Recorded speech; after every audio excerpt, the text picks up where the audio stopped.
Ears are about to fall off, so. You guys are all very talented. Thank you so very much. It was an honor and a pleasure entertaining all of you, and we really appreciate you being here tonight.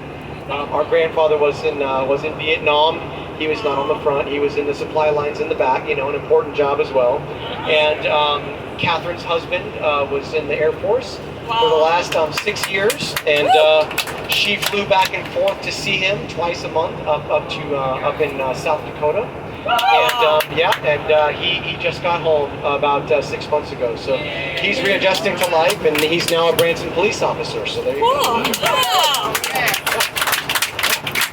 So we've got, and then we have another grandfather that lived in Honolulu, which is where my dad was actually born, and he was in the Coast Guard. So there's a history of service in our family as well. But if you have any questions, is there anything you'd like to know before you head on out? You can ask me anything. Yes, ma'am. Hi. Who was the oldest? Who's the oldest?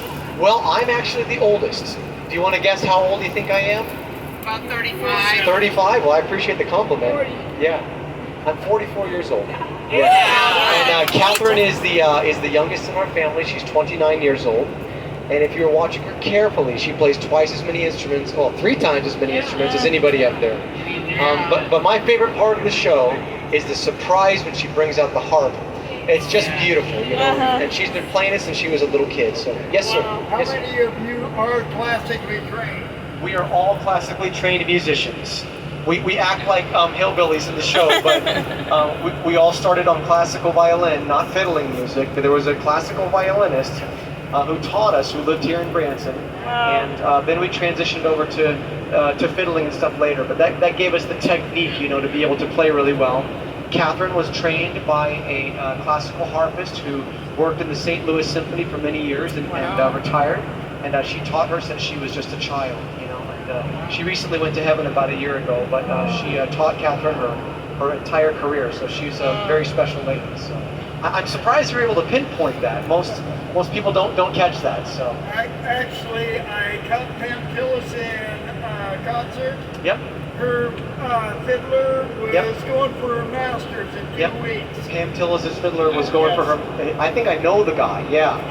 Yeah. Now you notice our fiddles are unusual. They have frets on them. I noticed that. I don't know if you saw that or not. They have frets like the little metal bars like on a guitar. And the reason we do that is because we're jumping around so much that our hands get really sweaty. And we cannot play with intonation and stay in tune without the markers on there, because a violinist was not made to do all of that. You know? That's not normal. You know, like they normally sit down in a chair and they play their instrument. There's a reason for that, but that's why we have frets on those instruments. So that's a great question, sir. I really appreciate that. A lot of great insight. Thank you very much. Yeah. Our parents are super proud of us, and they're actually at the show every single night. Now they're both retired, but our mom does the costumes, you know. And all the costumes are interesting because they look like real clothes, but they're actually all Velcro. Oh wow!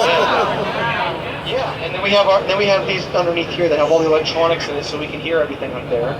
And Catherine and our mom, they build all the costumes, you know. And our mom is helping out backstage, moving around props and everything.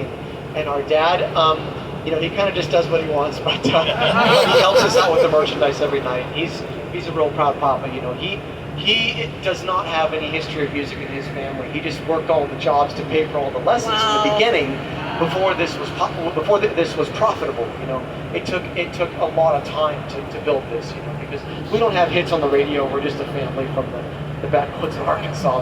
That's the way it happens. So yeah. Who designed the 3-instrument, the harp, guitar? So you can actually buy those. But we got that one special from a luthier in Tennessee, one that would sound really good. You don't actually need 3 people to play it, but the problem is you can't play anything really good on it because you're constantly jumping around to grab those parts. So in order to play a complicated song, we needed 3 people. So we sit uncomfortably close, and we all play our parts. And it's great because Catherine plays the harp already. And so those 8 strings there, you know, she plays that, and then Matthew plays the bass already, and I already played the guitar, so it worked out really well. You know, we like to surprise people with every number. We don't like to do things normal on anything. So yeah. Well, I mean, you just saw that. You just saw a flying guy with a jetpack playing the guitar. I mean, that's pretty nuts, you know. I don't know how you can get crazier than that. So yes, sir. Yes, sir. Hi.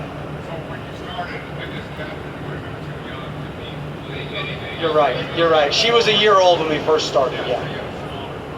Yes, yes. So it started with, well, actually, there's actually 2 more brothers in our family, and they lasted about the first 12 or 13 years, and they got to be teenagers, and they realized that this job takes really hard work all of the time, and they wanted to go do other things, which was perfectly fine. So there's actually 7 boys and 1 girl in the family. But when Catherine first started, she just kind of worked her way into things. She would start out with just 1 number, and she would come out and play her fiddle. And she's grown up on stage. You know, she's a very special young lady. You know, the only girl in the family, but she's a tomboy. She doesn't put up with anything. She will listen. If you want to get into fisticuffs with her, she'll take care of the problem. She's really stuck with all those brothers. You know, so yeah. The steel guitar that Michael played? Yeah, so that's actually a Hawaiian instrument. It's a Hawaiian steel guitar. And we detune it by 1 whole step so it has that deep Ozark sound. And then we put it into a big reverb room with a lot of echo. So it sounds like you're in a canyon, you know. So Michael played Amazing Grace on that. It's a really special instrument.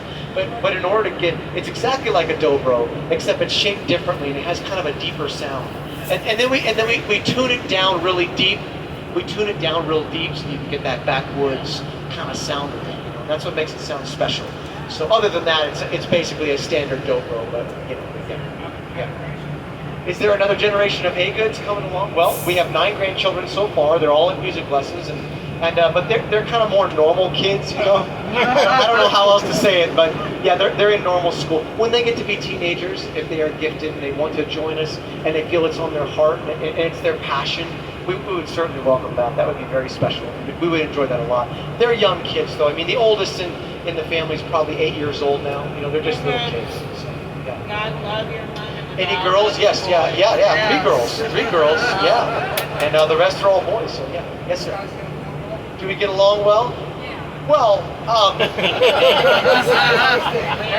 when you're watching, we get along great. You know, the thing is we've played about 7,000 shows over the course of almost 30 years, yeah. And we've actually sold about 6.5 million tickets. So this is a very serious thing. There's a lot of people behind the scenes here. We actually have 22 employees that run the whole thing, and then the theater has other employees on top of that. There's a lot of people that depend on us to make the right decisions, you know. And we sell about 1,200 tickets. And we'll do that 3 nights a week. So we sell close to, about between 5,000 and 5,500 tickets per week. So my point is, over time, everyone's learned, to work together. And it's also a profitable business. It's got to be, or else you couldn't continue doing it. But I'm the marketing guy, so it's my job to make sure that you know about the show. Patrick is a CPA, and he's studying to get his law degree. Dominic is the musician of the family. He's all left brain, super creative. He creates all the arrangements, and he works with an arranger that works for Disney, actually, that puts together a lot of our things that helps us out. Catherine does the costumes, and she does a lot of the online marketing with social media. She's very savvy with that stuff. Our brother Matthew, he just goes fishing every day. That's all he does. But there's got to be one in every family, right? That's why he's still single. Yes. So he's either a genius or something. But he goes fishing every day, and it's a true family operation. But I mean, the thing is you got to think one level deeper. A show like ours would never work anywhere else except for Branson. Right. Number one, every show we've ever done since we started, we've always thanked you guys. We've always thanked the veterans. Again, that's what makes Branson special. You don't have a lot of people getting drunk in there. If they want to have a drink, they can go elsewhere. But we don't do that in the theaters. The shows are all very clean. We're a clean family. We couldn't go to Vegas and do what we do. We're just way too clean. It wouldn't work on Broadway. It wouldn't work in Chicago. So Branson's a very, very special place, and we just happen to fit in here with the psychology of the people that come here really well. It's been a lot of years figuring out how to entertain the type of people that come here, and it ended up just being like lightning in a bottle the last 10 years. I think we've sold more tickets than anybody. We've been really blessed, and the stories that we tell is exactly how it happened. When we started, we had duct tape on our shoes. We had no money. We had nothing. We had this crazy dream, and my mom, she went to every one of these shows. She went to Mickey Gilley's guitar player and said, "I would like for you to teach my son." She went to Shoji Taguchi's harpist, the classical harpist I was telling you about. "I want you to teach my daughter." She'd find a tap dancer at a different show. I actually got to work with Willie Nelson's fiddler for a year. Wow. And that's how she pulled it off. That's how she made this all happen. and she just had this big vision. Everyone we talked to said we were nuts. They said, look, you don't have any hits on the radio. You're never going to be famous. You're not going to sell a lot of tickets. And they were dead wrong. They were completely wrong. It worked out amazingly well. It took a long time and a lot of work and effort, but if there ever was a story, you know, where you had the American dream in your heart and you're willing to really work for it, I mean really work for it, then you can make it happen. Amen. You know, so that's the long story. So yes, ma'am. Yeah. Thank you, sir. How did COVID affect us?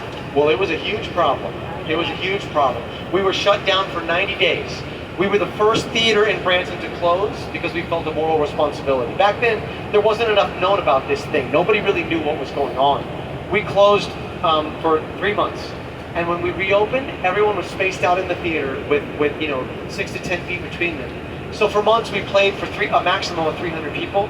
At Christmas time, we kind of, got it a little bit bigger. And then once the vaccine came out, we were able to go to full blast. And there's still people in there wearing masks, everything else. But there were government grants that helped us out, thank goodness. But we still went in. We went into debt a lot because we paid all of our people. We paid everybody their full salaries. We did not fire them. We didn't let them go. The whole time we were down, and that proved to be a good decision because good employees now in Branson, you can't find them, and our entire team is still intact because we took care of them. I personally made sure they were taken care of. So and look, I mean. This year's been extraordinary, so we've more than made up for that gamble, But, I mean, I think that if you want to come and you want to be in a crowd, you want to watch a show, you don't have a problem with it, come on to Branson, Yeah. We're having fun. We've not heard of anybody that had an issue after coming to a show. Not a single person has called us, so it's okay. We're recovering, and things are going really well. Yeah, going really, really well. So, How long we had our drummer? Dino has been playing with us for 18 years. Wow. And trust me, he's the most highly compensated drummer in the entire town. because you can't find a guy who can play every style like that. Everything we throw at him, that tap number is one of the hardest numbers for any drummer to play. Because it's not based on rhythms that make sense to a drummer. It's based on rhythms that make sense to a tap dancer. And those are two very different things. So, and it took a lot of hours to figure that out, but he's amazing. He can play country, he can play rock and roll, he can play classical, he can play whatever you want. Jazz, he's remarkable. Yeah, he's an amazing man, he really is. But he's well taken care of. Yeah. Yes, sir. How long did it take you to get the upside down tap? The upside down tapping? So we actually built that. We had a tap number before, and we rebuilt the whole tap number during the shutdown, during COVID. And that took about 8 or 9 weeks to put together, and we worked on it solid, nonstop. So it was Michael's idea, the guy, because he hangs upside down with the guitar, and he said, I think I can rig this up to where we can do that. And we were all kind of skeptical about it. So the first time we did it, we swung upside down, like, this can actually work, this can work. And then we worked on it for about 10 minutes, and no joke, Michael and myself, who were the guys that are upside down, we had to go to the chiropractor after that because your body's not made to do that. So the chiropractor said, well, your shoulders aren't strong enough because you're supporting your entire weight. Your body was not meant to do this. So we started working out the specific muscle groups, and we were able to ease into it and make it happen. And then we also had to figure out how to tap dance upside down because your feet weren't made to do that either. So we're pulling ourselves into the wood there so we can get the good thump, because every time you thump, your body wants to pull away. So the whole time, you're flexed up against it. It's a great effect. It's a lot of fun too. But I wouldn't recommend. Don't go home and grab the clothesline and go for it, because it's a real specialized deal. But it's a lot of fun. Yeah, and we can only last about a minute and a half, I think, is the maximum, because your head starts filling with blood and you don't even know where you're at. So yeah, good question. Well, everybody, listen, I highly appreciate you being here tonight. Our whole family appreciates your service, of course, And that Branson welcomes all of you. We're just so glad you're here. Thank you very, very much. I know things are kind of nuts in the country, but the fact of the matter is, if you want to see America, the way it really is, come to Branson. That's what I always say. So thank you for being here. God bless you guys, and please travel safely and have a great time, all right? Well deserved. God bless you all. Good night. Good night, guys.